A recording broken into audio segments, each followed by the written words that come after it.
y'all who were with us on Zoom, we actually just finished chapter 5 of John, right? So basically, we really just covered material that we actually covered the week before. We just went more in depth. So it actually worked out. So if you were here 2 weeks ago, you probably will not have missed anything other than just deeper discussion on stuff that we actually already covered. So that's kind of cool. So today we are picking up in John chapter 6. But before we do that, I'm going to need somebody to pray for us if they don't mind. Go for it, Noah. Dear God, thank you for this opportunity that we can all come and gather together in your name. I pray that you open our hearts and minds to your word, Lord, and we learn what you want us to learn. Please guide us throughout our lives and everything we do, Lord. Amen. Amen. All right, so we're in the Gospel of John. We are in chapter 6. And we don't have to go as in depth, I don't believe, into the summary as we usually do. But very quickly, 2 things. What is the book about? Jesus is God. It's about Jesus being God and developing that personal connection with him, right? So there's 2 main things we're looking for. We're looking for how John, the author, is going to demonstrate to us that Jesus is God. And then he's also going to start teaching us what it means to truly believe in him. Because that obviously is the crucial aspect. It doesn't do any good to just simply know that Jesus is God. It's what you do with that information, right? So that's the main things we're dealing with. And now, very briefly, 30 seconds or less, can I have somebody summarize John chapters 1 through 5, the big picture?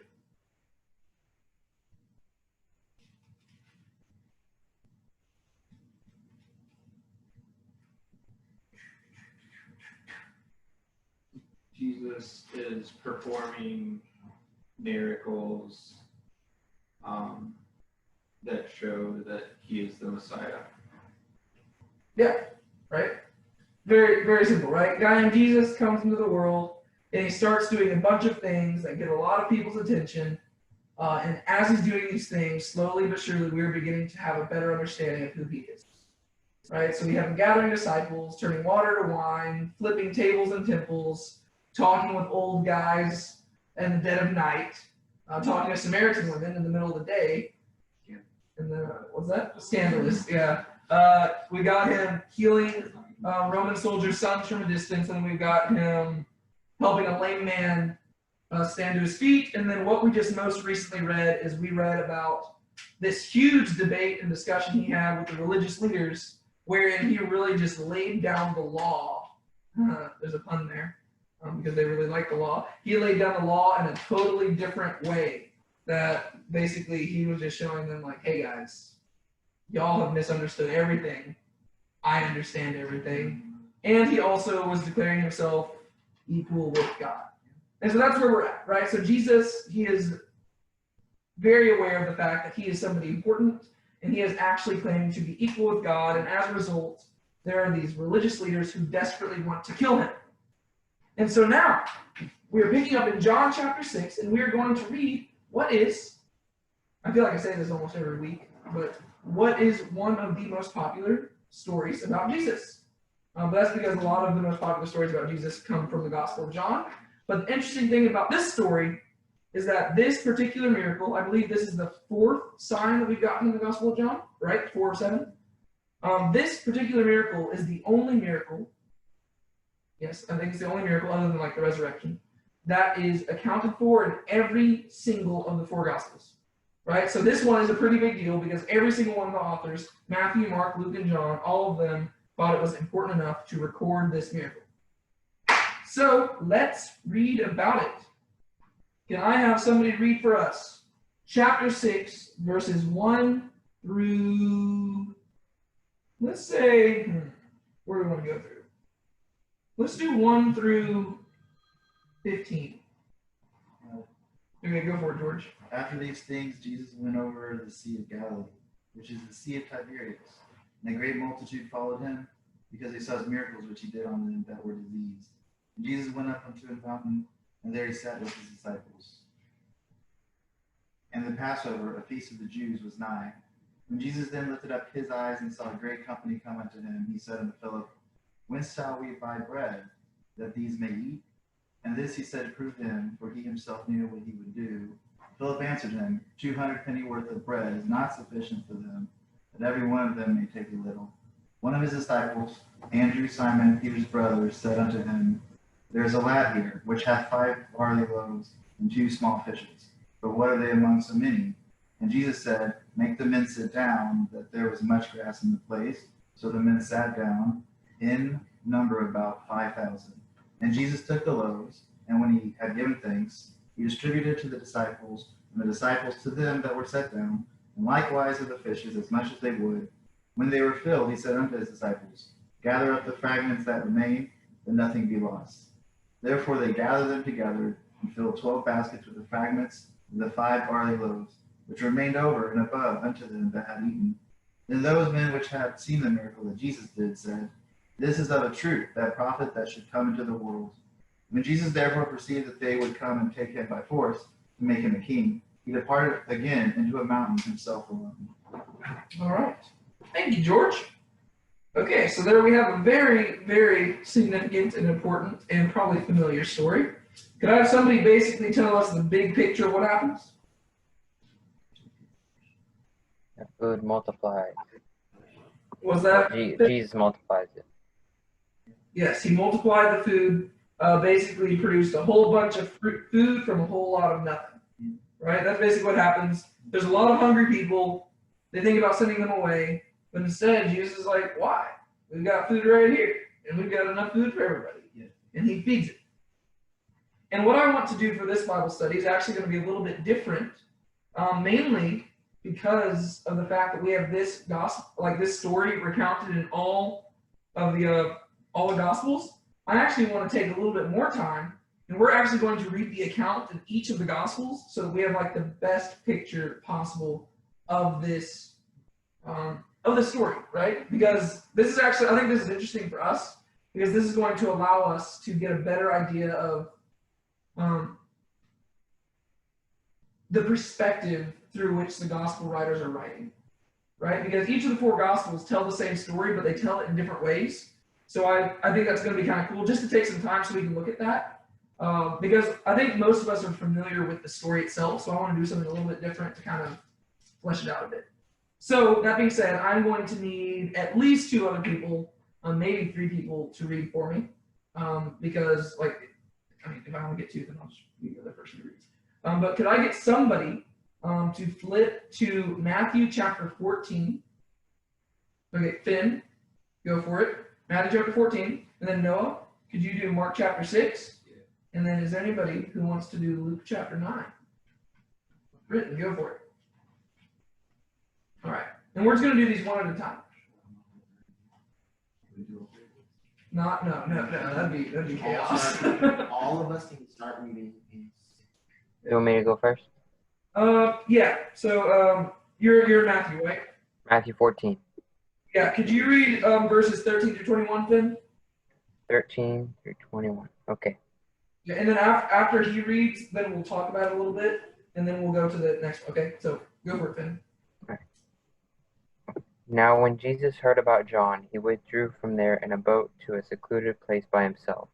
And when the people heard of this, they followed him on foot from the cities.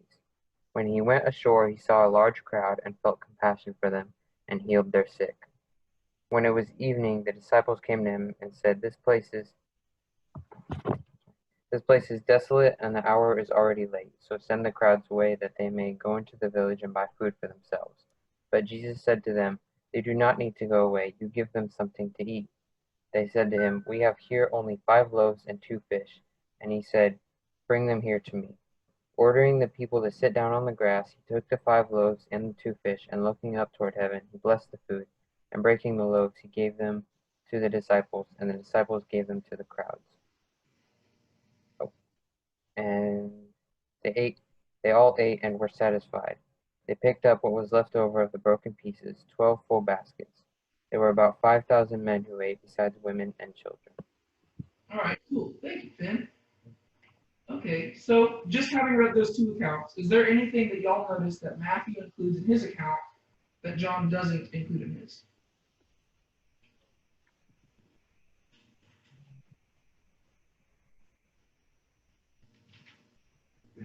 is about Jesus sitting at the land of this.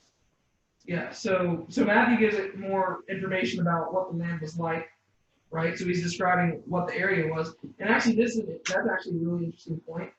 Whenever you compare the different accounts, John is the only one who gives us a time of year that this took place. Right? So yeah, John tells us that this takes place during Passover, which would be around March or April. And then the other accounts tell us things like it's a desolate area, but then one account says that they were sitting on a grassy area in that desolate place, right? So it's really interesting whenever you look at the geography of Israel. This is just really random. This is another one of those, it's called an undesigned coincidence. We've talked about this in the past. It's one of those things that all the authors line up with each other in such a way that it couldn't be faked, because like, if they were trying to create this like forged account, they would have done something a lot more obvious, right? But whenever you actually look at the area where this miracle would have likely taken place, it's in this area that is desolate, and the only time there's really grass there is in the early springtime around the time of Passover. But none of the synoptic gospels tell us that this happens around Passover. It just tells us what the area was like. But then John's like, oh yeah, this happened during Passover. But John doesn't tell us what the area was like, right? So it's only whenever you get the two pieces of information together, you're like, oh yeah, this doesn't sound like a fake account. It's actually two people just describing a real event. So that's actually really cool. There's a lot of little things like that in the Gospels where they just line up with each other in a really satisfying way. And I love stuff like that. The more I've studied those, they're really cool. Yeah. But what else did we learn about, what else did we learn from Matthew? The time of day. So what was the time of day? Yeah, it was reaching evening time, right? So it's probably late afternoon, 4 or 5 p.m., getting later. And they had already taught like for the good portion of the day. Yeah. Like, John just kind of jumps into eating them. Yeah. Yeah, so whenever you read John's account, after this, Jesus went away to the other side of the Sea of Galilee, which is the Sea of Tiberias. And a large crowd was following him because they saw signs that he was doing and was sick. Jesus went up on the mountain, there he sat with his disciples. Now the Passover, the feast of the Jews at hand, and then he performs the miracle. Right, so we don't actually get him teaching. It actually says that he went up on the mountain with his disciples. People followed him, and he says, okay, well, let's feed them. Whereas Matthew gives us more information, says, oh yeah, he was actually teaching them for a while. And then it got to late evening time, and then he desired to do that. What else do we have? I think it says why he verse 13 is that different? Yeah, so verse 13 gives us context to the whole story, right? In Matthew. In Matthew 14 it says this.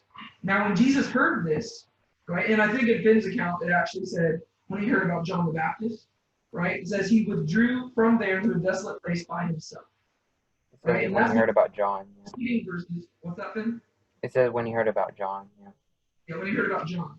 So the preceding verses in chapter 14 of Matthew, it actually talks about the death of John the Baptist.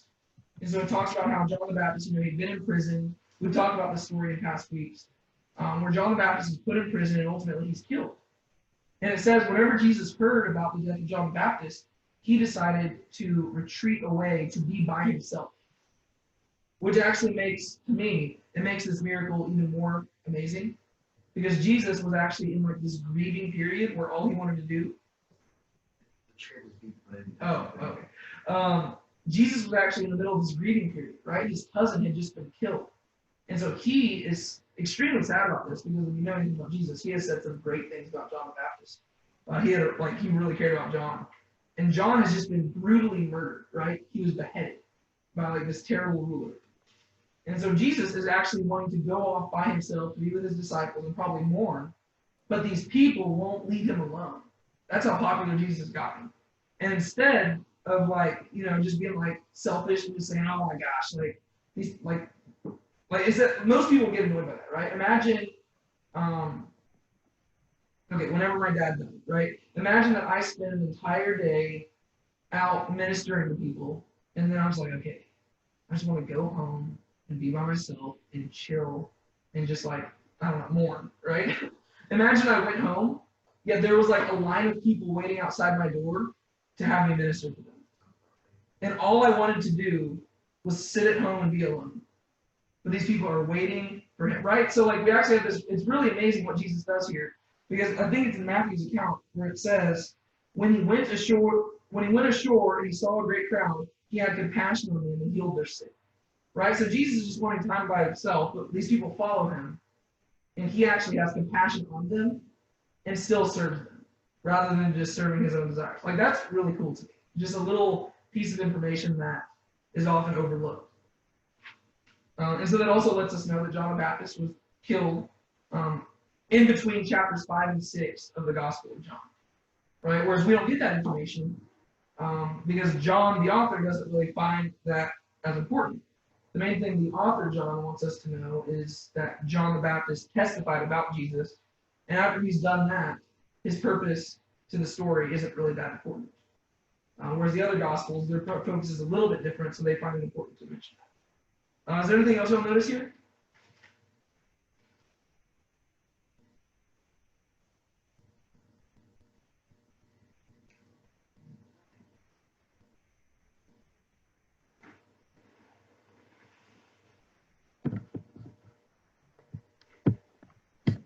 I think I have something. Okay, what is it? In John, he says, "Where are we to buy bread so that these may eat?" In the other one, in Matthew, he told them, wait, oh, okay, you give them something to eat. Okay, so he was still like saying, get them food. Okay, it was just a little different. Yeah, so Matthew gives us more context behind what's going on, right? Matthew actually begins the conversation with the disciples coming up to Jesus and saying, "This is a desolate place, and the day is now over. Send the crowds away into the villages to buy foods, like buy food for themselves." Right? So the disciples actually come to Jesus and they're like, "Jesus, it's time to wrap up the day." And Jesus, keep in mind, is the one who wanted to be alone to begin with. Yet he has so much compassion for these people that he says, "No, we can actually feed them ourselves." And so that's where John picks up. And John just starts out with Jesus turning to Philip and saying, "Where are we to buy bread so these people may eat?" So we don't even have the disciples coming to him first. It actually shows Jesus initiating the solution to the problem. In Matthew, we have the disciples presenting the problem.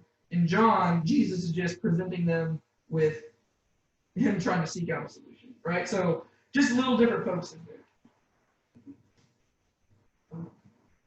Is everybody listening? Yeah. Oh, they are? Okay. Perfect. All right, so there's John and Matthew. I don't want to leave it too long. Okay, now let's go to Mark, and that's you, right now? Yeah. Can you do Mark chapter 6, verses 30 to 44? Then the apostles gathered to Jesus and told him all things, both what they had done and what they had taught. And he said to them, "Come aside by yourselves to a deserted place and rest a while."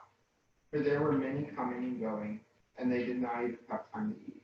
So they departed to a deserted place in the boat by themselves. But the multitude saw them departing, and many knew him and ran there on foot from all the cities. They arrived before them and came together to him.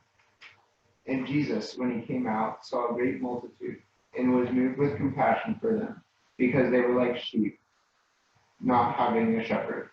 So he began to teach them many things. Sorry, you said 34. 44. 44. That makes more sense. Yeah. When the day was now far spent, his disciples came to him and said, "This is a deserted place, and already the hour is late. Send them away that they may go into the surrounding country and villages and buy themselves bread, for they have nothing to eat." But he answered and said to them, "You give them something to eat." And they said to him, "Shall we go and buy 200 denarii worth of bread and give them something to eat?" But he said to them, "How many loaves do you have? Go and see." And when they found out, they said, 5 and 2 fish. Then he commanded them to make them all sit down in groups on the green grass. So they sat down in ranks, in hundreds and in 50s. And when he broke the loaf, or when he had taken the 5 loaves and the 2 fish, he looked up to heaven, blessed and broke the loaves, and gave them to his disciples to set before them. And the 2 fish he divided among them all. So they all ate and were filled. And they took up 12 baskets full of fragments and of the fish. Now those who had eaten the loaves were about 5,000 men. Thank you. Okay, so first little detail that I just want to point out, right here in Mark, that's where we have the mention of the green grass, right? And so the interesting thing there is that he's specifically mentioning the color of the grass, whereas in this area where this would have been at, most of the time, the grass would have been yellowish, right? Because it's a desolate area. The only time it would have been green grass is in the early springtime around Passover, right? So this little detail fits in with Matthew and John in different ways because it confirms, like they all confirm one another in like this really intricate way that like if you were trying to forge an account, you would be way more obvious with it. And it also has the detail that suggests like an eyewitness told you about this, right? Like you're like, oh yeah, it was the green grass. He's not saying what time of year, he's just saying it was whenever the grass was green. But what other details do y'all notice that is different in Mark than the we've read in Matthew or John? It gives a specific number. Well, I mean, not specific. It gives 5,000 men. So biblical scholars are like, okay, this is like probably around 15,000 people when you factor in women and children. Mm-hmm. But like, I mean, it gives a number of people, whereas other, like the two other accounts don't. And then we also have, in addition to that, I don't think the other accounts did it, I might have just missed it, where it actually says how he organized them, right? It says he had them sit down in 50s and 100s.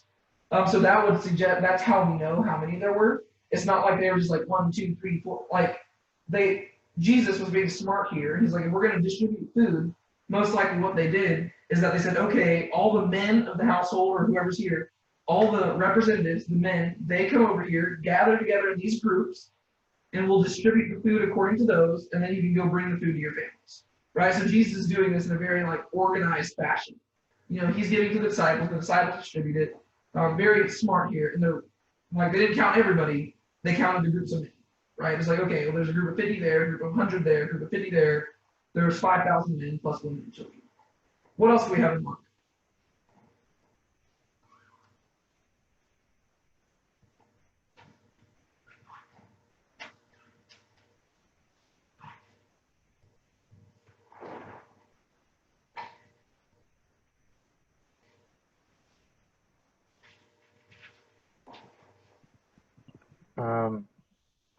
Mark Mark mentions that Jesus saw them as they were like sheep without a shepherd. Yeah, why do you think that Mark mentions that?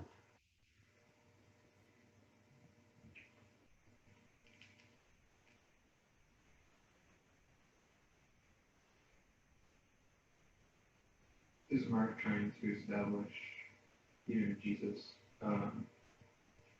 I mean, not obviously his focus isn't on showing that Jesus is God, but that Jesus is the Messiah. Well, I think he's trying to demonstrate Jesus as the shepherd, right? Because I've mentioned this in the past. It seems like there's certain focuses on each of the Gospels. Matthew is focusing more on Jesus as the king, whereas, and we've already talked about how John focuses on Jesus more as being God, whereas Mark seems focused a lot more on Jesus being the servant of people, right? He is the God who came down and became a servant of men. And so Jesus is looking at these people and he sees them as sheep without a shepherd, right? What is a shepherd? A shepherd, right? He is greater than the sheep, but in a way he's also serving the sheep. Because sheep are idiots who will go astray and run off cliffs. And so the shepherd is actually, though he's greater than the sheep, he's actually having to humble himself and take care of these lowly creatures. And so Jesus looks out at these, these people, and he sees them, they're like sheep without a shepherd. And so we have this emphasis on servanthood, right? Jesus, the reason why he has compassion on them and the reason why he serves them is primarily because he is a servant, right? So there's the focus there that's different. But then also go back to verse 30, the very beginning of Mark, like Mark's thing there. Is there any other information we get there?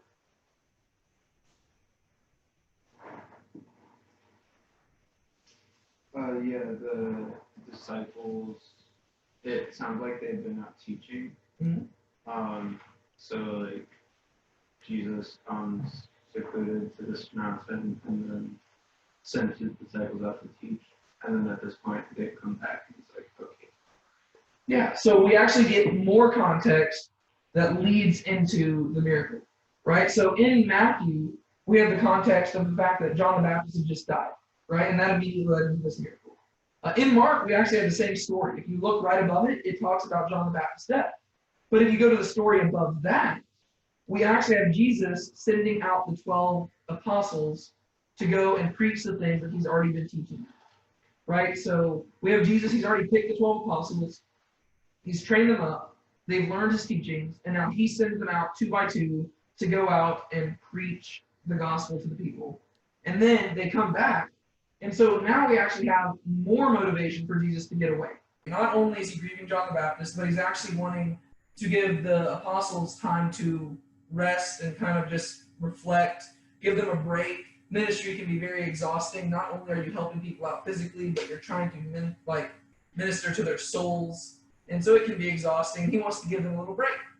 And also this is a smart thing that Jesus would do, right? He would also, once he sends the people out and they come back, he probably wants to check in and see how things went, right? So he actually wants to go away with them, talk to them, be like, okay, what did you teach people? How did they react?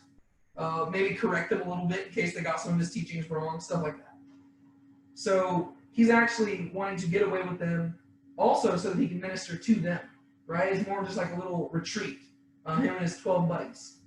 But why does that give even further, what does that tell us about the miracle that we didn't get from just Matthew?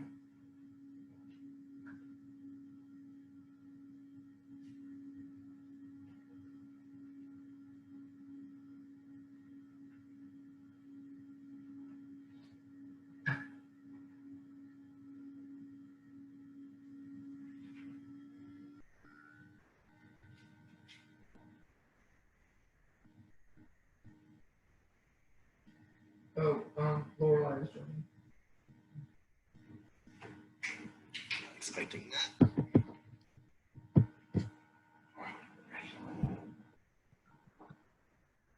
So what else? What does the context of Matthew help us understand about this miracle?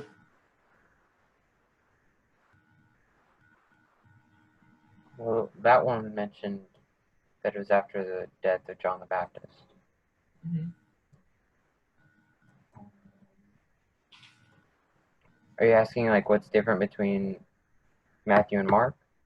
Yeah, so Matthew's version emphasized the fact that Jesus wanted to be alone, yet he still ministered to people, which really taught us about the character of Jesus, right?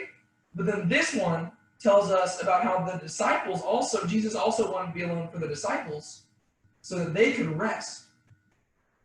So what else does this, what additional information does that show us about this event?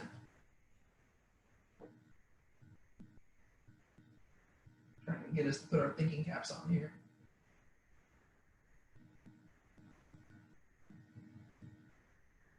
I think it's super fascinating. I love that we have 4 accounts to where we can look at this and just get this really fleshed out idea of this one event that happened 2,000 years ago. So cool to me.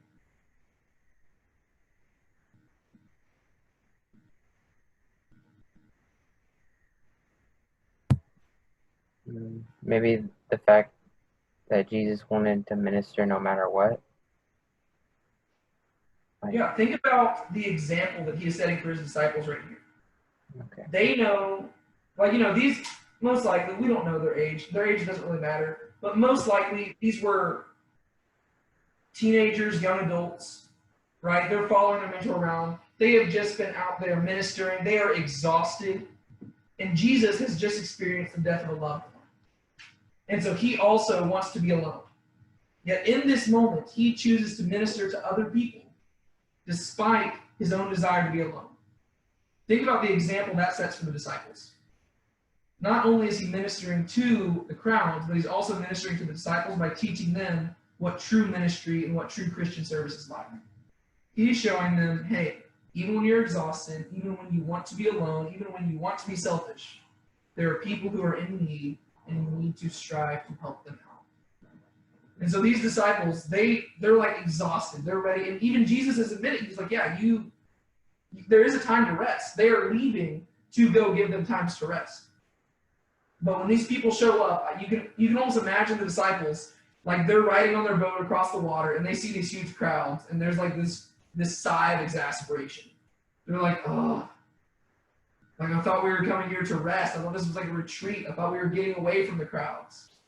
And then Jesus starts and he goes ministering to them. And he starts taking care of them, healing them. And you can just imagine the 12 disciples just like sitting in the boat watching this. And they just like have this like, like this sudden conviction where they're like, wow, we were being selfish. So we actually have Jesus teaching them a lesson here.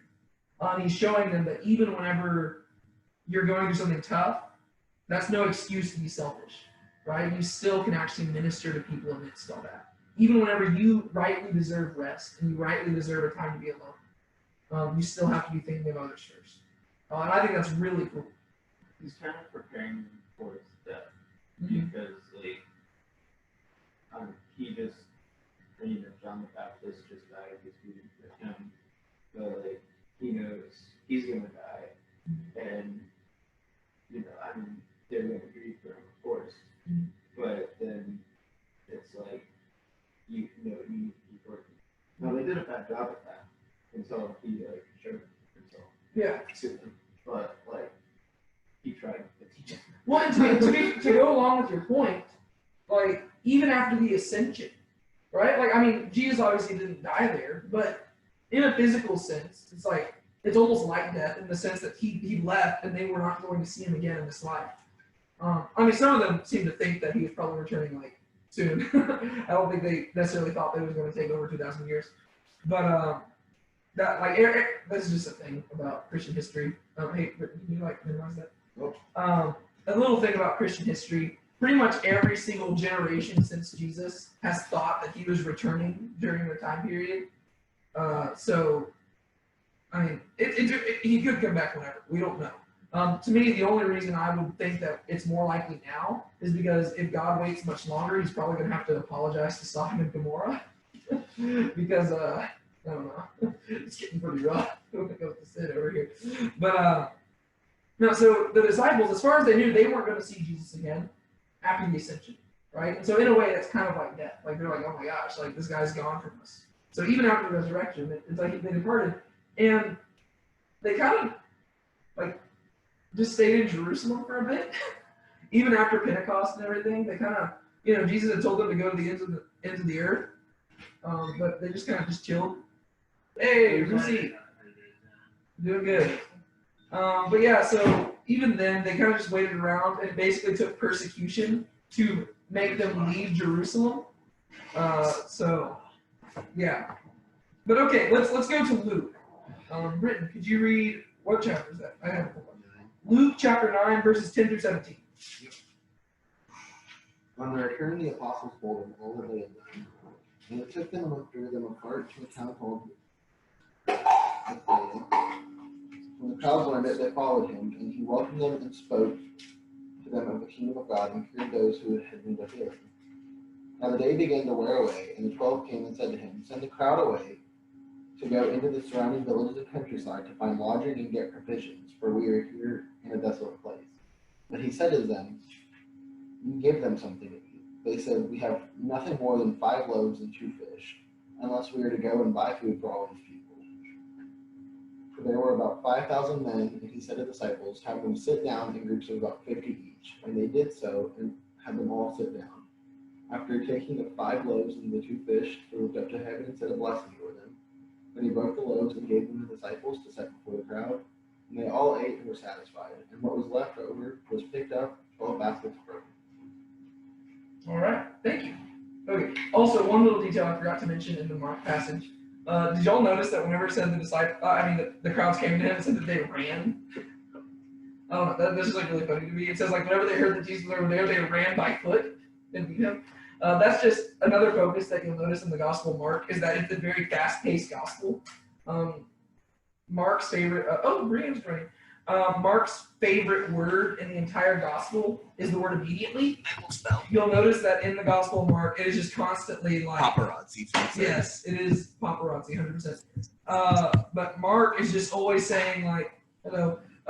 Mark's not always saying hello. Mark is always saying immediately this, immediately that, immediately this, immediately that. Mark is a very fast-paced gospel, so it fits in with Mark that he's like, yeah, when the people heard about Jesus, they ran over there, like they just booked it over. But okay, now Luke's account. What do we learn? Oh, and also Ruslan and Brianne, both of y'all just joined. What we're doing is we're in John chapter 6 with the feeding of the 5,000. But what we're doing is we're actually going through the other accounts in the Gospels just to see what other information we get about the account. So we've gone through Matthew and Mark, now we're in Luke. What else do we learn in Luke? One difference is it doesn't say how they got it. It doesn't say them, but it actually says the name. Yeah, so it doesn't say that they Took a boat. took a boat. But it does say the name. Yes.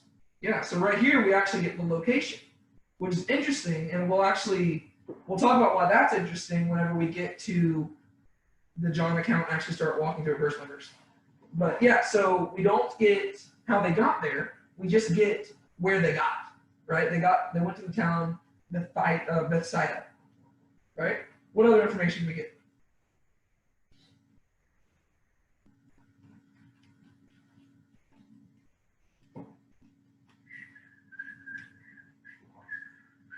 I'm going to be blanking. It may have said it in the other two, but as far as I remember, it didn't say in Matthew, Mark, or Luke that they got the food from a child. Mm-hmm. But in John it does. Yeah, it might not have. I think you might be right. Yeah, so in John it tells us, and in Luke it tells us. I don't know if Matthew or Mark. It just says that they have the food. It doesn't Yes. say where they got the food. Yeah. All right. What else? This one talks about group sizes as well. Mm-hmm. And we actually have how they separated them, right? So we actually have Jesus delegating it, being like, okay, like in the other ones, we just had it saying they sat in groups of these sizes. Here, Jesus is actually telling them, go separate them into groups of these sizes. So there's like little details like that are interesting, how each of the Gospels is different. This one is a lot more, Luke is focused a lot more on Jesus, just the man. And so we have a lot more just like information about like how the world works, right? Okay, let's name the location they were at. Doesn't really matter how much they got there, just this is the location they were at. It's a real place in the real world. He's delegating authority. This is actually like a real thing that's happening. He's actually telling people, go do this, separate into these groups, sit down. All of this is like just little details that show the different emphasis of the gospel writers, right? And there's probably more in there that we can look at, but I think that there's, it's mentioned in the others, but we haven't really talked about it. Mhm. And it's that he's healing them too, the people Mhm. that come to him. So it's like, the main miracle here is, of course, like turning 5 loaves of bread into fish, into enough food to feed like probably 15,000 people. Mhm. But there's also Jesus had there's more to Jesus's life than what is accounted for in the Gospels, and so he's like healing people of what illnesses I don't know, but he's healing people, so like I assume it's like like stand up and walk, like that stuff, and he's doing that as well. Mhm. So like go back. yeah, like some scholar somewhere, like he did this study, and I've mentioned it, to where we can't know exactly how many days are accounted for in the Gospels because not all of them have like time markers. Some of them just like goes from one teaching to another. But given like the time markers and rough estimates, there's somebody who estimated that only 52 days of Jesus' life are accounted for when you take all the Gospels put together. Because if you think about it, most of the Gospels, they focus on the last 7 days, right? Like on Jesus, like going into Jerusalem and the days leading up to his death, and then like the resurrection and stuff. So we really only have like 52 days of Jesus' life out of 33 plus years, right? So that's crazy. We have, we have like 1/7 of a year. So that it really is cool. And little details like that are so interesting to me. Can you imagine being around this person who is so powerful that some of his miracles, you don't even have to mention them. You just mention the big ones because he performs miracles all the time. He's like just going left and right healing everybody, and so you just mention the big miracles. So yeah, go God, like Noah said. Ben, what you got? And even though it's just 52 days documented, his name has still lasted this long throughout history. Yeah, right? Isn't it I like think that's amazing. it's remarkable? He had such a short life, and what we know about his life is it's just such a short time period of his life. Especially like whenever you consider the biographies we have of like all these other great figures in history. Still, Jesus is the most documented person, even though it's only 52 days. But his name has persisted to where we are still gathering together to talk about him 2,000 years later, and we are a relatively small group when it compares to other people who gather together to talk about him. So that's really, really cool. Yeah, sorry. Oh, okay. I was like, oh, I'm hearing something. But okay, we are going through the Gospel of John, so let's actually go back to that Gospel. I just thought that would be kind of fun thing for us to do. Just to help, I think, put our thinking hats on and try to understand the Bible more. I just think that's so fun. And I don't want this Bible study to be something where it's just me talking all the time. I'm hoping it to be something that also helps encourage y'all and teach y'all to study the scriptures more in depth. And I want to give y'all different ways to do that, whether it's just walking through something verse by verse or comparing similar passages to understand different perspectives of the same event and stuff like that. But here we are in the Gospel of John, and we are halfway through with Bible study already, and we're finally getting to verse 1. So here we go. After this, Jesus went away to the other side of the Sea of Galilee, which is the Sea of Tiberias. When it says after this, what's it talking about? What happened before? What happened before?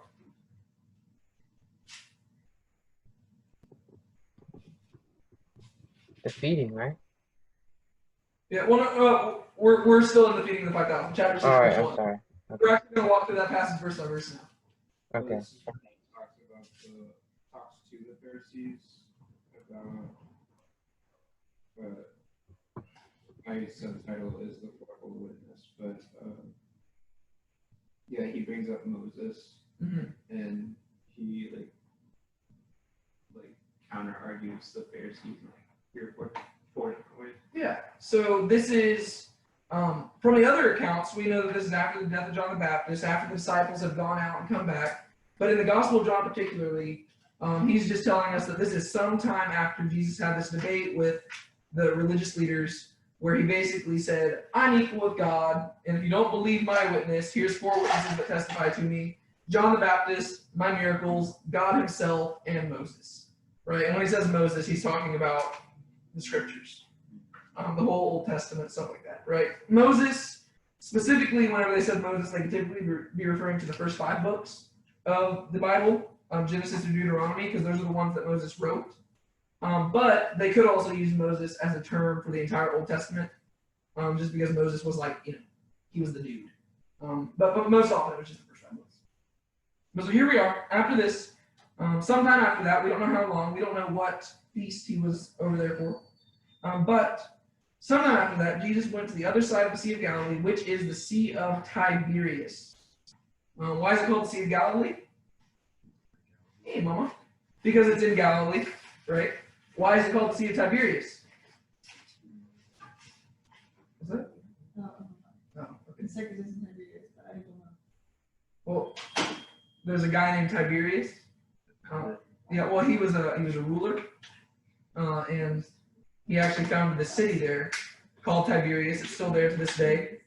And so it's called the Sea of Tiberias. Like if you're in Galilee, right now Tiberias is still the biggest city there.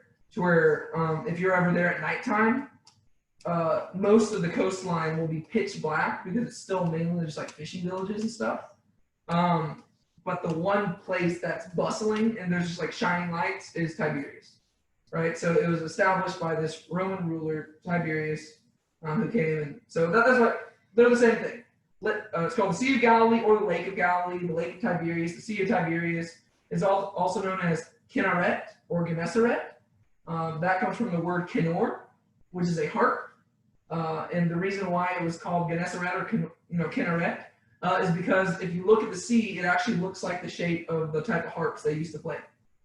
So it's like a kind of like oval thing. So if you've ever seen like what a Kinnor looks like, it's shaped like that and like it just had strings. Just little details, like if y'all ever see any of those words in the Gospels, it's referring to the same place.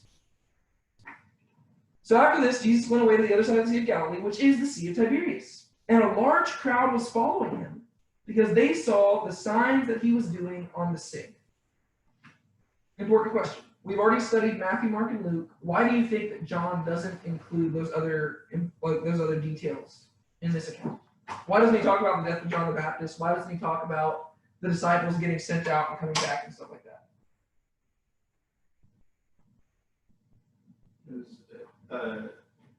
Well, if his focus is on showing that Jesus is God, then he wouldn't really talk as much about the disciples going out because that was something that Jesus did, but that doesn't show that Jesus is God. For John the Baptist,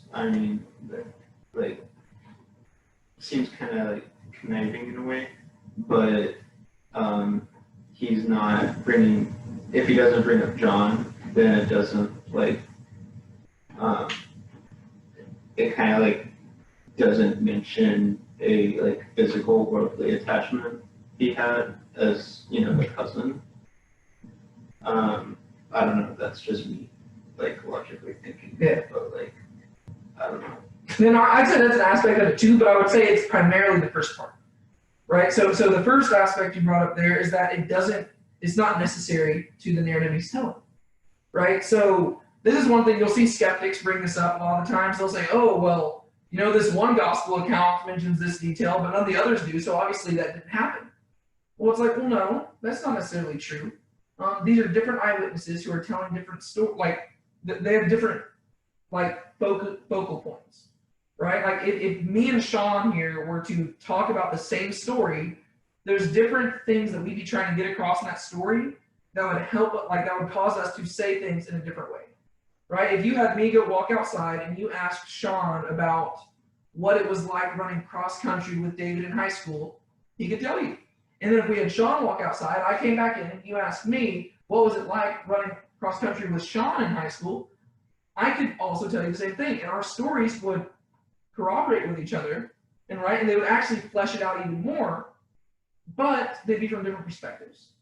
And so all because John doesn't mention the death of John the Baptist, or he doesn't mention the disciples going out and coming back and stuff, that doesn't mean that he doesn't know about the events. It doesn't mean that he thinks they didn't happen. It just means that they don't serve the purpose of what he's trying to get across with the book. And like any good author, he's not going to, just put information in there that isn't crucial to the book, right? It's kind of like if you're like, so how do I get saved? And I'm like, oh yeah, well there's this guy named Jesus, and he came down to die for our sins. And there's this cool guy named Zacchaeus, and he was short and he climbed a tree. But yeah, so you put your faith in Jesus, and you're like, wait, what does Zacchaeus have to do with any of that? You'd be like, well, why did you tell me that random detail? Well, it wouldn't make sense, right? Because it doesn't contribute to what I'm actually trying to get across. So John doesn't have to mention the death of John the Baptist and stuff, because what would that do to clarify that Jesus is God? It wouldn't do anything. What, sitting out the 12 and then coming back? No, that shows that Jesus is a teacher and stuff. So there is purpose to it, but this whole gospel is meant to defend the fact that Jesus is God. I'm sorry, can I get a borrow? Oh yeah, go for it. Yeah. So that's just what I just think that's important for us to know. Just think about it that way. It's not that it didn't happen, it's just that each of these gospel writers, they've got a limited amount of paper, and they're only writing down what is going to serve the purpose of what they're trying to say. And so Matthew will emphasize one thing, John will emphasize another. And so, John obviously knows that John the Baptist was put in prison because he mentions it elsewhere. Earlier on, he had said yada, yada, yada happened before John was put in prison. And so he knows that John the Baptist was put in prison. He just doesn't find it necessary to talk about his death. So a large crowd was following Jesus because they saw the signs he was doing on the sick. Before we actually move any further, what does this tell us about the crowd? Why are they following Jesus? Because he was a healer. Because he was a healer. So it's not as much, or it's not portrayed as much like, they believe that he was, the Savior, the Messiah. It's like, oh, this dude's healing people. He's pretty cool. Yeah. And so given what we've read so far in the Gospel of John, what do you think this chapter is going to tell us about these people? If they're following him because of his healing. That's all they care about. And so once Jesus starts laying down the teaching on them, what do you think is going to happen? They're going to peace out. Right. What's that, Finn? I just said they'll leave, yeah.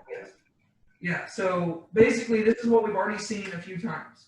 Right? We saw this in chapter 2, where Jesus was in the temple and he was healing people. And it says that they believed in him, but he didn't entrust himself to them because he knew their hearts. Right? And then we saw it again, I believe it was at the end of chapter 4.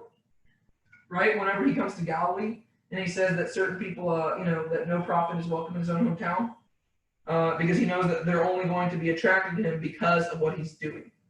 And so same thing with this group here. These people are attracted to him because of what he's doing, and so this is John giving us a little foreshadowing of what's to come. Yes, Jesus is going to perform a great miracle. He's going to give them what they want, yet they're going to misinterpret it, and they're going to try to follow him for the wrong reasons, and by the end of this chapter, which is 71 verses long, most of these disciples will no longer be his disciples, which tells you they were not his disciples to begin with. They were just fans. Right? So, large crowds following him because they saw the signs he was doing on the sick. Jesus went up on the mountain, and there he sat with his disciples. When it says mountain here, don't think that it's talking about like Mount Everest. It's talking about a hill. There's not huge mountains over there. It's just a big hill. And he sat there with his disciples. Now, the Passover, the Feast of the Jews, was at hand. What have I told you all about when John mentions feasts?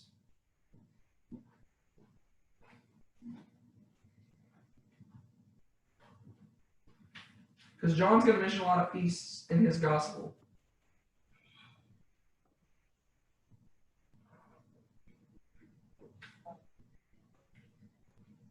It kind of lets you know what time of the year it is. It lets you know what time of the year it is, but what John's also doing is usually when he gives the name of the feast, he's also giving you insight into what he wants you to see about the story he's about to tell. Because John, like in chapter 5, in verse 1, it says, after this, there was a feast of the Jews, and Jesus went up to Jerusalem. So there's a feast, but John didn't feel the need to state what feast it was, because there wasn't any, spiritual significance that correlated, right? He was just wanting to relay the events. Right here, he says it was the Passover, because there's something about it being Passover and what Jesus is doing that he finds it necessary to connect here, right? So he says it's the Passover. So that begs the question, what was the Passover about? We've already read about one Passover in John, right? We read about it, right? That was in chapter 2.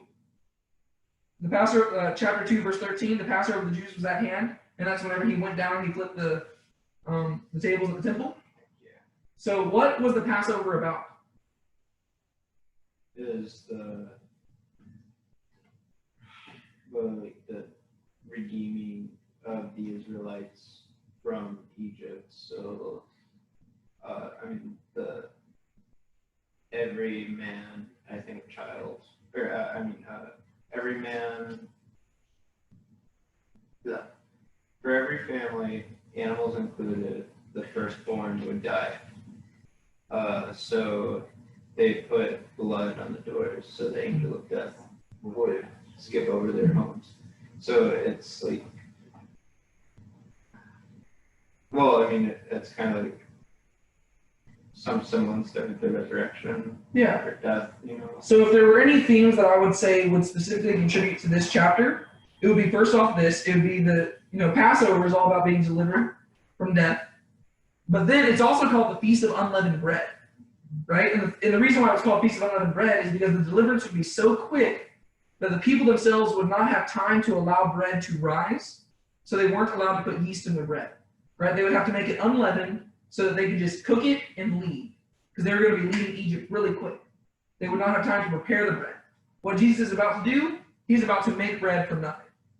But then, whenever they went off and they wandered in the wilderness following the Passover, what did God do?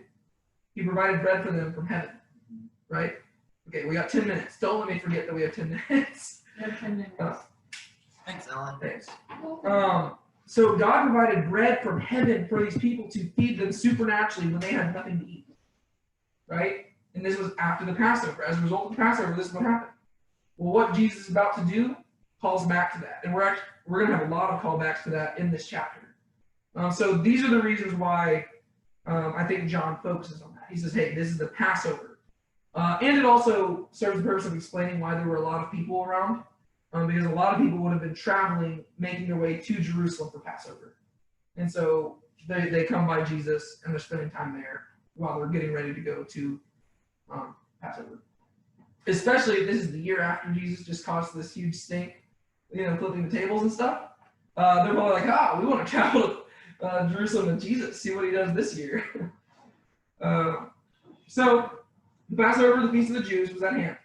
Lifting up his eyes then, and seeing that a large crowd was coming toward him, Jesus said to Philip, "Where are we to buy bread so that these people may eat?" So we do see that he went with his disciples up to the mountain by themselves, right? Because he did want that alone time. And he's sitting up there with them, probably just talking and chilling. And then these crowds come. And so Jesus turns to Philip and he says, "Where are we to buy bread so that these people may eat?" This begs the question, why does he turn to Philip and ask this? Because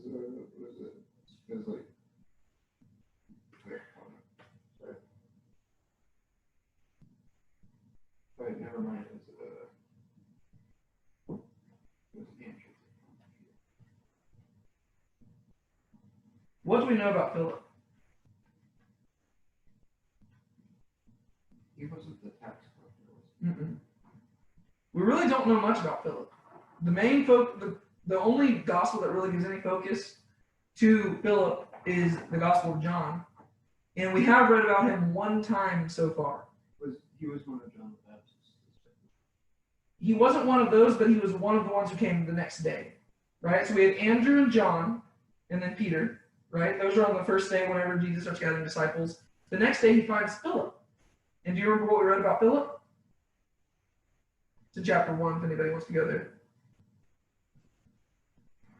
This is another one of those things I think is really interesting.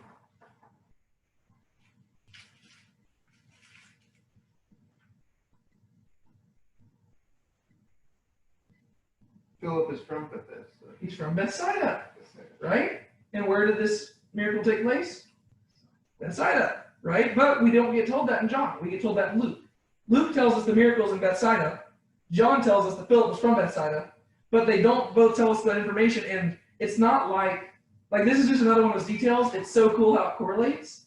Because it'd be one thing if John said it right here and was like, Jesus turned to Philip, who was from Bethsaida, and asked him this. But he doesn't do that.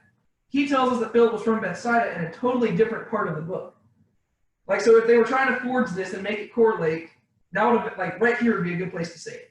But instead, this is just information we can put together, and it's like, oh, well, Philip's from Bethsaida, they're in Bethsaida, and it just gives us a little more information that really isn't necessary to understanding the text, right? You could just read it and be like, oh, I guess he was just talking to Philip. But knowing that information actually gives it more context. I need to step out for a second. Yeah, I that's just need fine. to take a walk. Yeah, It's an anxiety thing. I'm Yeah, sorry. that's fine. Just still trying to get used to this medication. Yeah, you're good. You're good. But Sorry. no, you're fine. All right. So he turns to Philip and says, "Where are we to buy bread so that these people may eat?" And before we talk about this, let's just go to the next verse. He said this to test him, for he himself knew what he would do. So what's Jesus doing here? He's doing what Jesus always does, right? In any conversation, he goes up to a woman at the well. Would you give me some water to drink? It almost after Jesus says anything, you can almost add the verse. He said this to test them because he already knew what he was going to do. This is just a classic Jesus move, right? He's just, he's the omniscient creator of the universe. He knows what's about to happen. So that begs the question, it's a trap. That's probably how you always felt talking to Jesus. You're like, this is probably the wrong answer, but I'll go for it anyways. But that begs the question, why does he ask Philip this question? If he knows that, if Jesus already knows what he's going to do, what is he testing about Philip?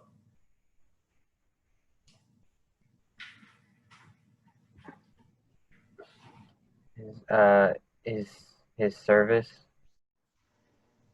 to the people around them. He's probably honestly just wanted to figure out this guy's problem-solving skills. He's like, okay, there's a tough situation here. There are thousands of people, and we're not just going to send them away like y'all want us to do. So answer this question for me, Philip. How are we going to beat them? And so Philip, being from Bethsaida, he's probably thinking, well, I don't know. Yeah, he's trying to think of all these different things. Like, so-and-so, she might be open. I don't know. He immediately goes to trying to solve the problems. And so what Philip responds is this. I almost think that almost every conversation in the Gospel of John can be read with a little tinge of humor. I don't know if it's just me trying to read into it, but it just seems like, I think it's because the Gospel of John, there's a lot of irony in it. Like, people are always misunderstanding Jesus. So I think it's supposed to be read with a little bit of humor, because I think the author is writing it, reflecting on it, being like, oh, we are so dumb. So Jesus is like, hey, where are we to buy bread so that these people may eat? And Philip's like, oh man, this is a trick question. I should probably know the answer to this, but I don't know, I'll try. And so Philip answered him, 200 denarii worth of bread would not be enough for each of them to get a little. So I believe a denarii was about a day's wage. So 200 denarii, that's about 8 months' wages. He's like, Jesus, like, I could almost get a year's worth of salary, and that would not be enough to pay these people. And if you know anything about rabbis at that time period, they did not have that much money. They were kind of just living off the land. So he's like, Jesus, we don't have enough money to do this. Was that the right response? Probably not. Why not?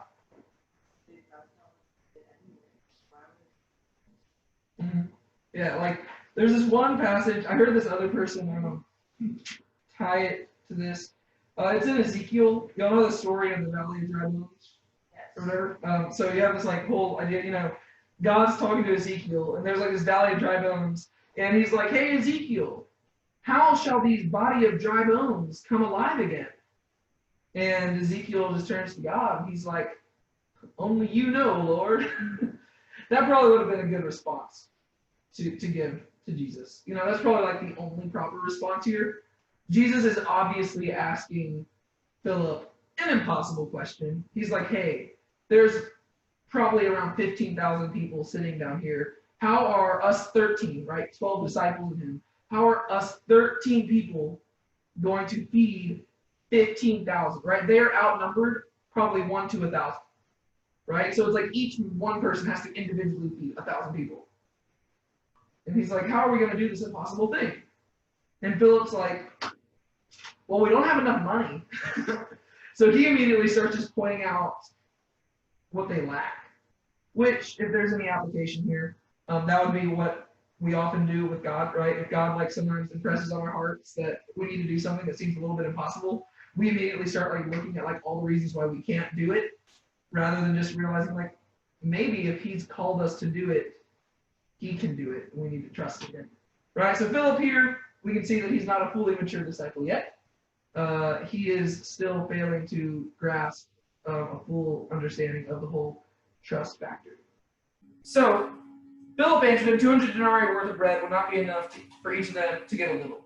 Right? So he's just like saying, Jesus. Yeah. I was thinking Yeah. the same thing. Yeah. Actually, Okay. So Philip immediately starts like pointing out why they can't, take care of everybody. They don't have enough money. And then comes along Andrew. right? Andrew, where is Andrew from? From He's also from Bethsaida, right? Because we read in that other verse, Philip was from Bethsaida, the home of Simon and Andrew, right? So Andrew, he is also from Bethsaida, and so he's actually at least using his resources. Andrew shows up, and he's like, let's see, one of his disciples, Andrew, Simon Peter's brother. Once again, I always feel bad for Andrew. Like, he can never just be Andrew. He's always Andrew, Simon Peter's brother, because he's not popular enough to say it on his own. It's always like, oh yeah, if you don't know who Andrew is, he's the brother of Simon Peter. It's like, oh, okay, I know who he is. So sad. Okay, one of his disciples, Andrew, Simon Peter's brother, said to him, there is a boy here who has 5 barley loaves and 2 fish, but what are they for so many? Okay, who is the boy here? Wow, y'all must hang out. Who's the boy in this story? Random child, yeah. I was just making sure nobody was gonna like start saying a name because we don't know. We don't know who this boy is. Was Jesus' 12th cousin 14 times removed? Yes, his name was Jude. No. So Andrew, he went and found this random kid. We don't know where he's like. He's just like, hey, it's probably some kid he knows. He's like, ah. He says, there's a boy here who has 5 barley loaves and 2 fish, but what are they for so many? Okay, so what do you think when you hear this? Philip starts complaining about one thing. What's Andrew doing here? He's like, I found some food, but it's only enough to feed like 2 people. Maybe. That was the kid's dinner. Yeah. Where's his stuff on the kid? Yeah, the kid's like, did I offer that? And the kid's mom's in the background being like, hey, that's my kid's dinner. But no, in all seriousness, do you think what Andrew's doing here good, bad, neutral? Better. Chaotic. Better. Yeah, it's better, right? At least he is expressing some level of faith here. Because think about it. I mean, either that or he's just really dumb.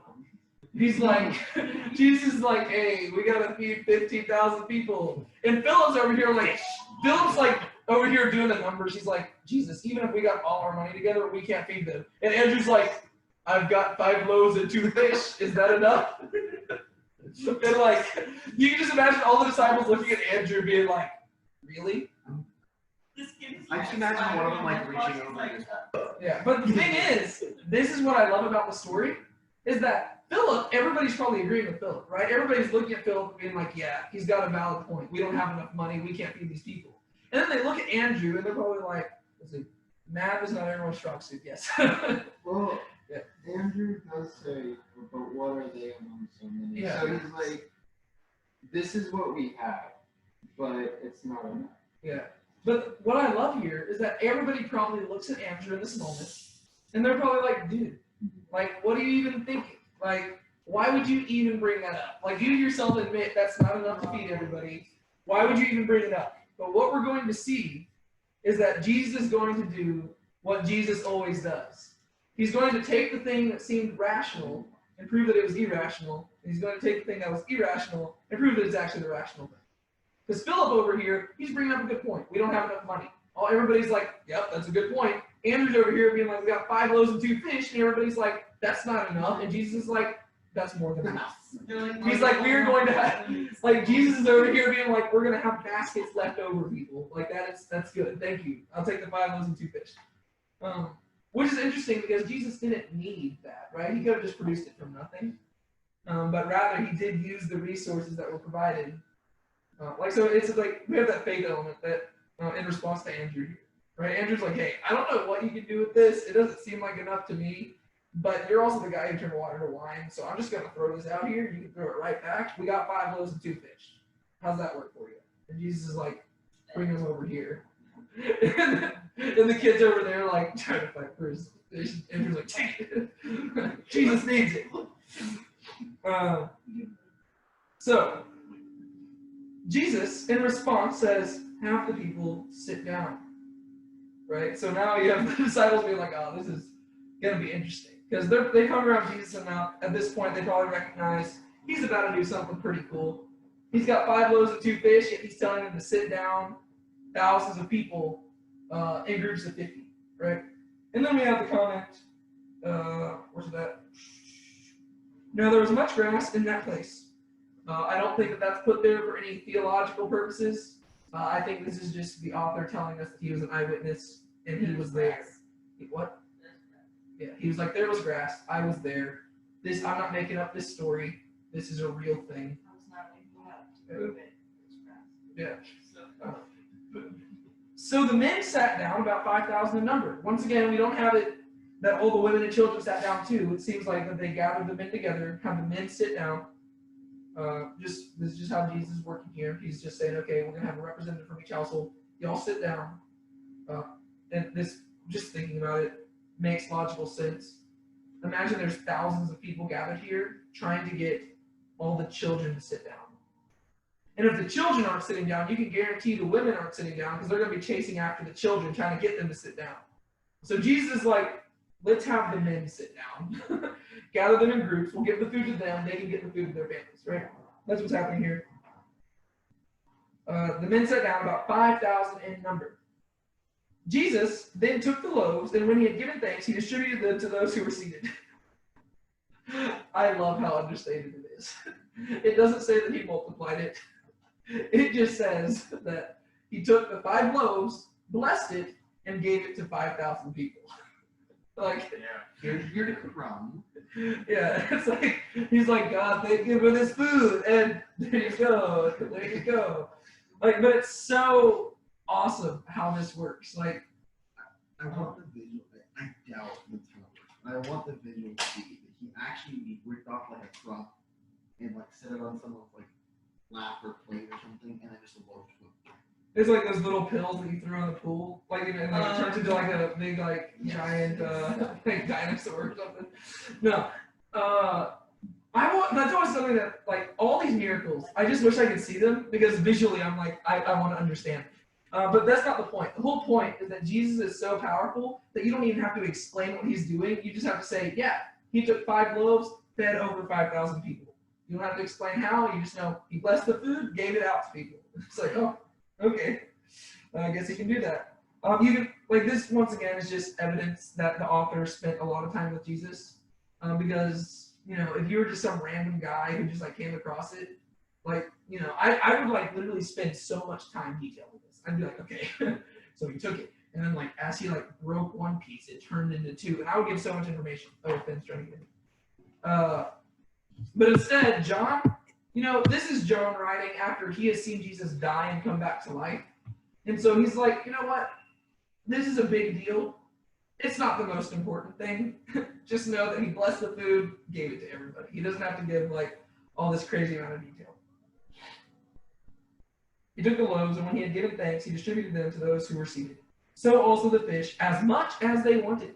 Right? It's like, oh, they could just keep on eating. This is like, I love how understated Jesus' miracles are in the Gospels. And we also, whenever we went to the book of Acts, we said the same thing. All the miracles are super understated, because once you realize that the God of the universe is a God who can take somebody from being dead in sin to being alive in Christ, every other miracle can be understated, because that's like the greatest miracle of all. When you realize that God became flesh, you're like, okay, he could probably do a lot of stuff. So you don't have to explain all the crazy details that we usually would want. And when they had eaten their fill, like, we do have the emphasis there, right? Like, well, you could just be like, oh, maybe they didn't want that much. Maybe they weren't that hungry. Maybe they only wanted a crumb. It's like, no, they ate to being filled. Like, these people were hungry. They ate enough to be filled. He told the disciples, gather up the leftover fragments that nothing may be lost. So what do we have here?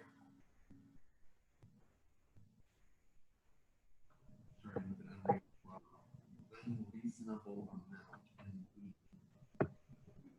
With excess. Yeah. Hey kid, here's your dinner. Yeah, he's like, hey kid, here's like a basket. You can take that home. It's just really cool. Like, we don't have, the miracle itself isn't described in detail. The effects of the miracle are what are described in detail. Right? Which I think is significant, because these people were obsessed with the miracles themselves, right? They were obsessed with the things Jesus did. Rather than emphasizing what Jesus did, John is wanting to show us the effects of what Jesus did. He's showing us the aftermath. The people who came, like, they had nothing, yet they're leaving with more than they could actually eat. Like, these people were hungry, and Philip's like, we don't have enough to even give them a little bit.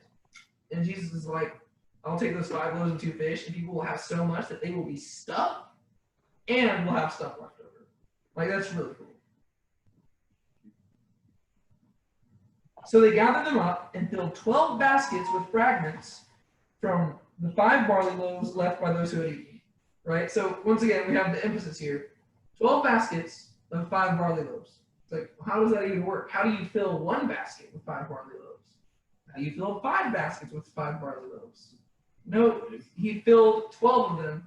Some people would find emphasis here. They'd be like, oh, well, there's 12 disciples, so he created a basket for each disciple. I think that might be reading a little too much into it. Are y'all just like sending memes during Bible study? This is y'all are so bad. I'm making memes. You're okay. Phone up. You've lost that privilege. What the heck?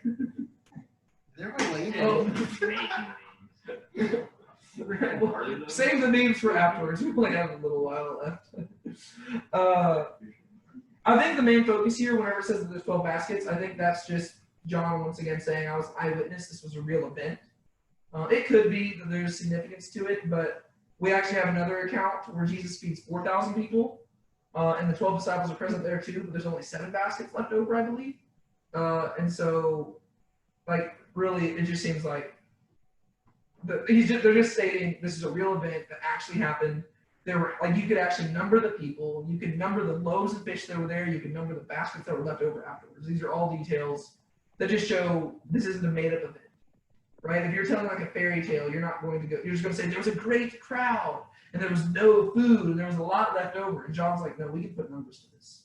Like, this was real. Like, you want to like diagram it out, try to calculate the statistics of this happening? Let me tell you, it's 0%. This is not something that can just physically happen naturally. When the people saw the sign that he had done, they said, this is indeed the prophet who is come into the world. How do people react? Make him a king. We're about to get there. Yeah, we're about to get there. But just right here, what do they say?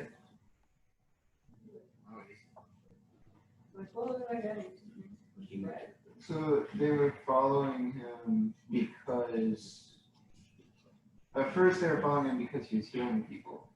Now they're like, whoa, we're gonna follow him because he just like literally made food. You know, so like, I mean, that's like all well and good because they see his divinity, but they're not like, they haven't heard his message. Mm-hmm. Or, you know, if he's told them they They're about don't to. understand, like, yeah, like, they're not following him because he's Jesus. They're following him because he's performing miracles. Yeah. Yeah. But then also, what title did they give him here? Prophet. Prophet. He is the prophet. It's kind of a demotion. But no, we've talked about this in the past. We talked about this. Do you remember what passage we talked about this in? The prophet.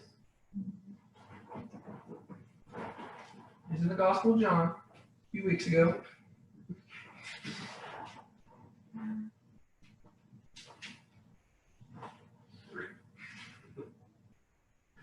Oh, was it with the Like seven. Samaritan woman? No, it was before then. Oh, shoot. It was very early on in the Gospel of John. Verse 1. Nope.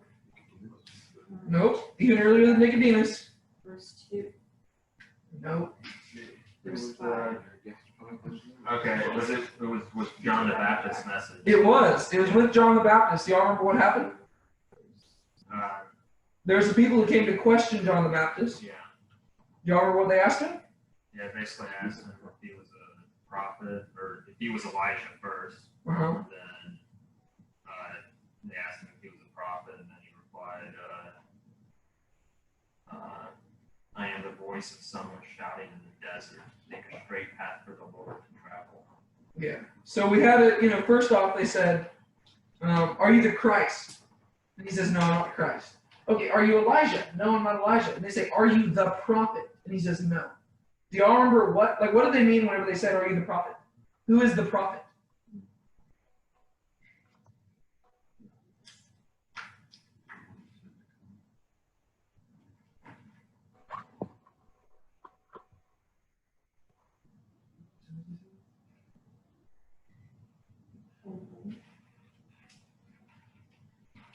Who is the prophet? Good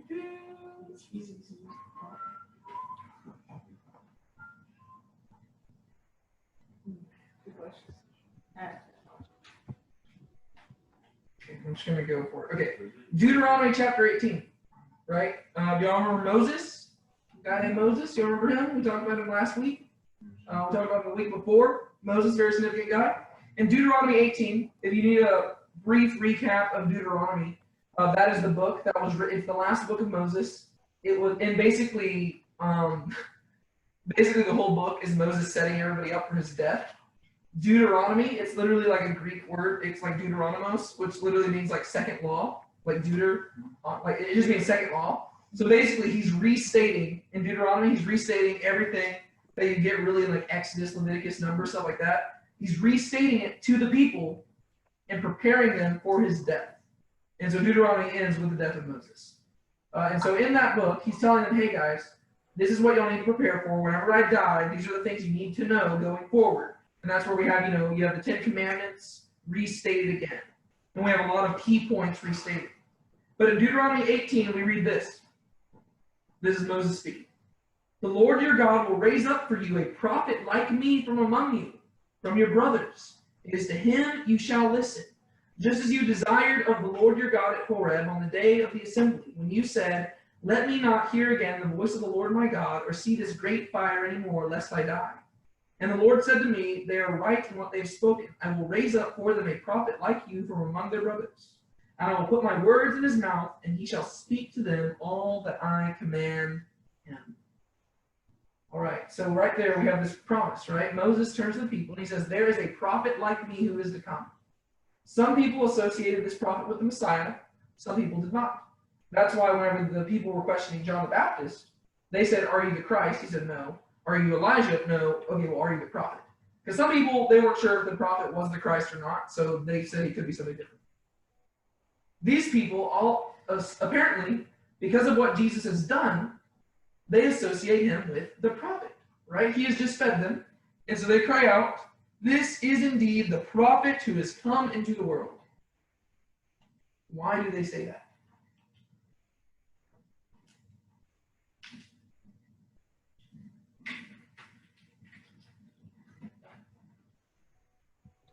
Because he healed them? Is because he healed them, but what specifically in regards to the passage we just read? What verse did you read? Right now, verse 14. I was reading 19, 20, chapter 18, Deuteronomy. Oh, yes. Chapter 18, verses 15. But, yeah. No, verse 19. Oh, verse 19? Okay. What does it say? It shall come to pass that whosoever hearken unto my words, which he shall speak in my name, I will require it of them. Yeah. My main focus here is that Moses says there's a prophet like him who is coming. These people see what Jesus just did, and they're like, Jesus is the prophet. Why would they arrive at that conclusion? Maybe they're liking it too. Moses has not to bring the quail. That's exactly what they're likening it to, right? They were in the wilderness, they had no food, and they said, okay, well, we need food. And so Moses literally asks God to give food. He gives them quail, and then he gives them manna from heaven. And they are fed with bread that literally came from heaven for 40 years, right? And so these people are saying, Moses gave us bread from heaven. This man is literally creating bread with his hands. This is the prophet like Moses, right? And then we're actually going to see this. We're not getting to that today, obviously, but we're going to see it where it says,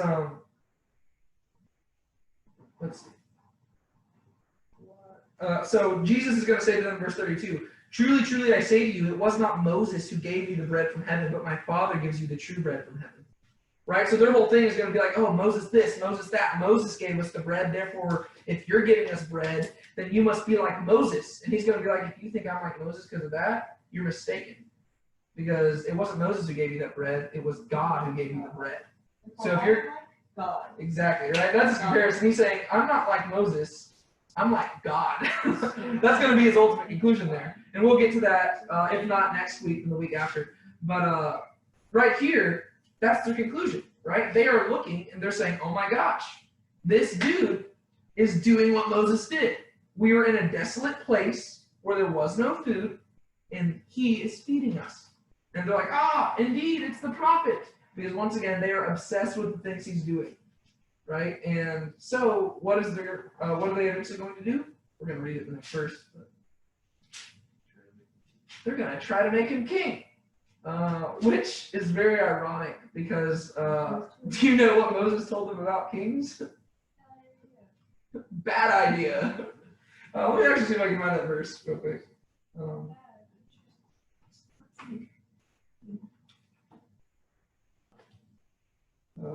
It's Deuteronomy 17. I would have looked there real quick. I've always done it entertaining. We're about to wrap up, don't worry.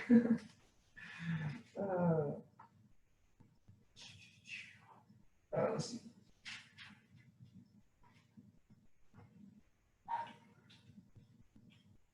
Okay, so Moses is constantly being like, hey guys, don't set up a king for yourself. You're not supposed to be like the other nations.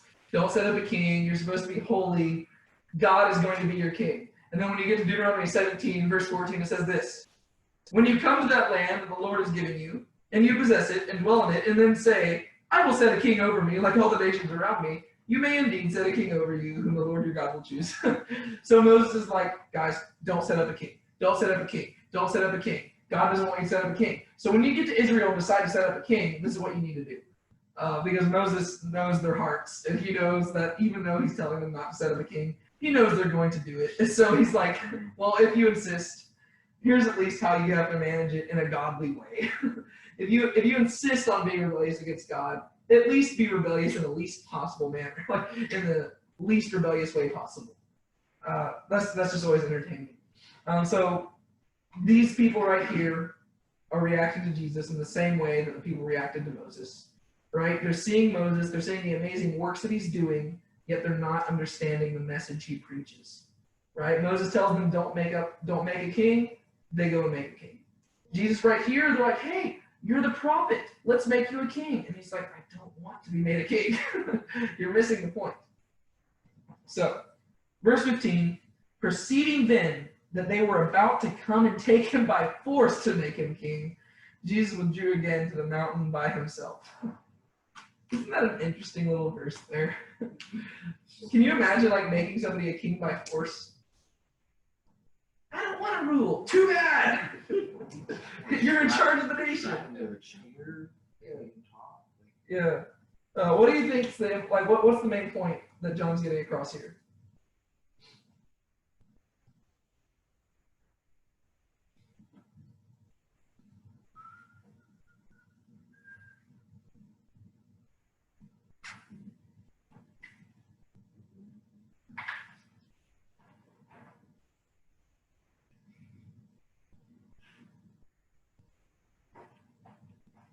Quiet crown today. Indeed.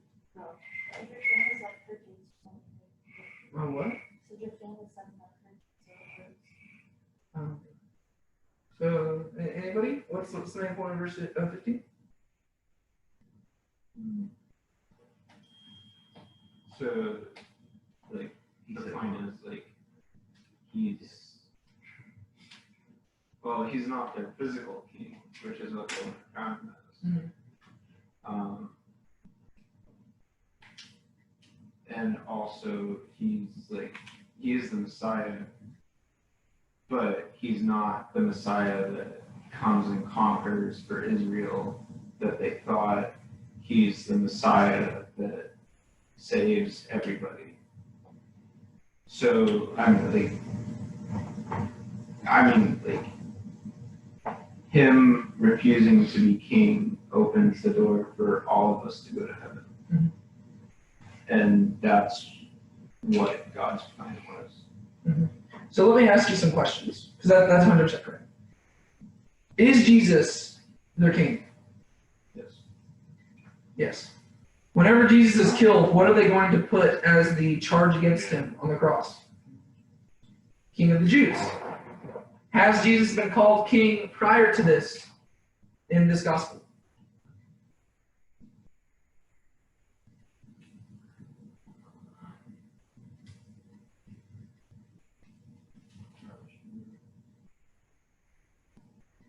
chapter 1, there's a guy named Nathaniel. You remember him? Jesus said, "Behold, an Israelite in whom there is no deceit." And he says, "How did you know me?" And he says, "I saw you while you were under the fig tree." And Nathaniel says, "Rabbi, you are the Son of God and King of Israel." And then Jesus, he doesn't deny it, right? So Jesus has been called king. He doesn't deny it. He will be put to death because he is king. And in truth, he is the king. Here's another question. Is Jesus a conquering king? He conquers sin. He conquers sin, but is he a conquering king physically? No. Is he? Well, wait, no, he conquers death. Whenever Jesus comes in the future, is he going to be a conquering king? Oh, yeah. Oh yeah, 100%. So Jesus is a conquering king, just not right now, right? So He's not their version. yeah, he is a king. He has even accepted that title so far. Why does he want to leave it right now? Like, why does he try to escape them right here? Because it's not Wrong mindset. It's coming from the wrong heart, Yeah. right? Their hearts are wrong. This is the same thing as the end of John chapter 2. They believed in him because of the signs that he did, but he, on his part, did not entrust himself to them because he knew the heart of man. Right? So right here, these people are wanting to make him king, yet he does not entrust himself to them because he knows their hearts. A lot of the times we make the mistake of thinking that God needs our worship, right? And sometimes people think, oh, wow, God's going to send people to hell because, like, they don't worship him. And they're like, oh, what a pity God. That's a very incorrect perspective of God, right? God doesn't need our worship. And in fact, he doesn't need it to such a point that he will only accept it when it comes from the correct heart, right? That's the main thing that we have. That's the main thing I think we need to get out of this, right? Jesus, because the thing is, imagine this. The God of creation came down into the world that he created, and they're wanting to crown him king. And right now he's made flesh, so he has the temptations of all men, right? And men, I don't know about y'all, we desire fame, typically. Not necessarily that we desire to, not everybody desires popularity, but we desire the benefits that come from it, right? A good reputation, like people talking about you, saying, to an extent, people tend to generally like that. So Jesus, being a man, would have probably thought it was, tempting to just let them make him king, right? He is technically their rightful king, right? He is the one who created all of them, and he deserves all of them to serve him. And that to me is what's so amazing about this verse and just this passage in general, because it teaches us about God, right? Because he could have just let them make him king and they would have had to serve him. And right here and right now, he could have established the physical kingdom of God. But instead, he knew there was a greater issue. He didn't just want to reign over a people who would eventually, die and go to hell. He wants to reign over a redeemed people who have been reunited in their relationship with God. And so even though he had every reason he could have let them make him king, instead he goes and escapes them so that he can actually serve them and try to pave the way for their future redemption. So to me, that's that's so cool, because as a man, the temptation would have been strong to be like, you know what, I deserve this. He's got such a huge crowd. Imagine that this isn't the time whenever there was auditoriums where there were microphones, right, where you just speak and people all over would hear you.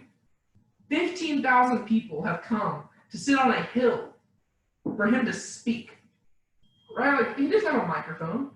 15,000 people are just here to listen to him speak. And now they want to make him king. With 15,000 people behind you, I don't know about you, that's probably a pretty decently sized army to get a coup going. These are just people in Galilee, just people who saw him. I'm sure that he could get more people. He could start an uprising. He could take over. He could do it. And with the power that he has, he could take over the entire world. But instead, he doesn't. Instead, he goes off and escapes because he doesn't want to become the king in this way. He wants to be the king of our hearts, not only the king who provides physically. Right? And so it's a really beautiful passage here. So we get to see that Jesus wants more than just our vocal affirmation. He actually wants our hearts. And that's where the service has to begin. And so, I don't know, really cool. And then, ironically, the people are going to chase him, right? He's going to walk on water, and they're going to go around and like try to catch him on the other side. And they're still going to be wanting to make him king, and so he's going to proceed to give them one of the hardest teachings that he's ever given. And he's going to really run them off. And to where, like we said, we already saw this at the beginning of the chapter, but eventually most of these disciples will leave. To where he will have started off with 15,000 people, probably, most of whom who wanted to make him king. And by the end of it, he'll probably have a few hundred. Some people would think just the 12 are left. I would say that probably not just the 12, but so Jesus, over the coming weeks, we're going to see Jesus deliver what is probably one of the worst possible sermons ever, which is also the best, but from a worldly perspective, it's the worst because he started off with a congregation of like 15,000 and ended just a few minutes later with like a few hundred. If a pastor ever did that nowadays, he would probably no longer be a pastor because they'd be like, oh, well, you're obviously terrible. He started off with a really big church, and by the time he finished, everybody had left. So just think about that. Both Jesus and John the Baptist, very significant figures. From a worldly perspective, they were failures. Both of them got murdered by the people they came to preach to. So just think about that whenever you're trying to judge the success of a pastor. It might not necessarily be by the numbers in his congregation. What's that? If you're not getting murdered by your congregation, are you even a preacher? Just kidding. This is getting recorded. That is not a genuine principle. That's not a genuine principle. But no, it's something to think about. But yeah. Okay, yeah. But that's it for tonight. We finished 3 minutes early. Could I have somebody pray for us? 2 minutes early. Yikes. Could I have somebody pray for us? No, go for it.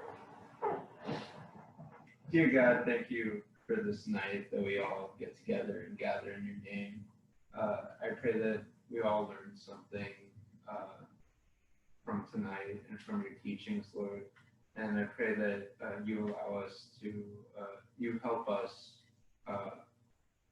put it into practice in our daily lives, that we can preach your word to others and live life according to how you would have us live it. Amen. Yeah.